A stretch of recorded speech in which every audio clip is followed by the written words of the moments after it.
Iba talaga ang kapangyarihan ng social media, no? Budol is real, ika nga nila. Dahil dito, napasugod ako sa may Batangas para puntahan na tikman itong kanilang ipinagmamalaki, overloaded sa sahog, at talaga namang putok-batok na giant lomi with overload at putok-batok toppings dito sa may Batangas. At ayun nga, nagte-trending naman talaga to sa social media at tinatangkilik ng napakaraming Batanggenyo. Syempre dahil nga sa kanilang lomi na good for sharing, 10 hanggang 12 kataong araw ang pwedeng makakain dito. Iba't ibang sizes nga ng lomi yung ino-offer nila dito, pero itong Panalo Giant Combo Lomi yung in-order namin. Pinubudburan nga pala nila ito ng iba't ibang toppings katulad ng rebusado, lumpia, lechon kawale, chicharon, at maging fried chicken, naglalagay nga din sila dito. Bali, ito nga pala ang Corcolon Lomi House na matatagpuan dito sa may barangay Pinagtong Ulan, San Jose, Batangas. Napaalag ang luto ng lomi.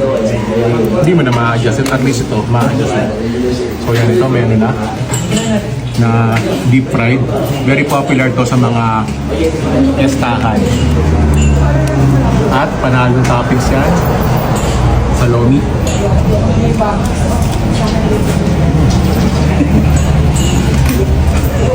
Kailangan magbaong kasadyan ng maraming keto.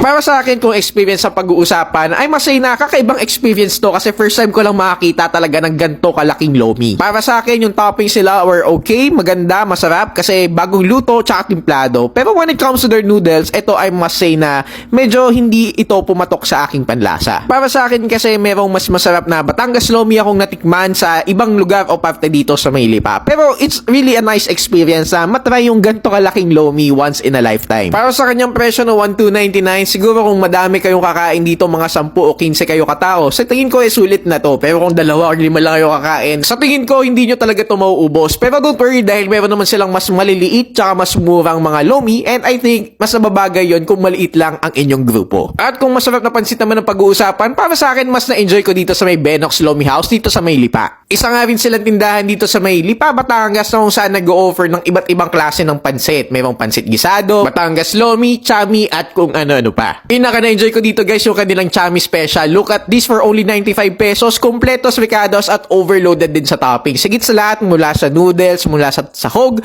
at sa lahat talaga dito, it really ticked off the boxes. Masarap, malasa, panalong panalo. At ayun nga guys, finally, nandito na nga ang mga nagsasarapan at iba't ibang chami dishes dito sa may Benox. So meron silang plain, meron silang sweet and spicy or tamis ang hanga na tinatawag, at ito nga titikman natin at uhusgahan kung masarap ba talaga. So ito syempre, umpisahan muna natin dito sa kanilang plain chami. So para sa mga di nakakaalam, technically para siyang lomi pero dried version. So ayan, para sa lomi na madalas nating nakakain, this one hindi siya sticky, pero yung Mickey noodles na is malasa na ha. At nakakadagdag talaga ng flavor itong kaldo na tinatawag. Panalo. And that's it. Para sa akin, sobrang na-enjoy ko talaga ang pagbisita sa Batangas. At syempre, kung luto ng lomi ang pag-uusapan, sila talaga ang number 1. Yan lang, finish na.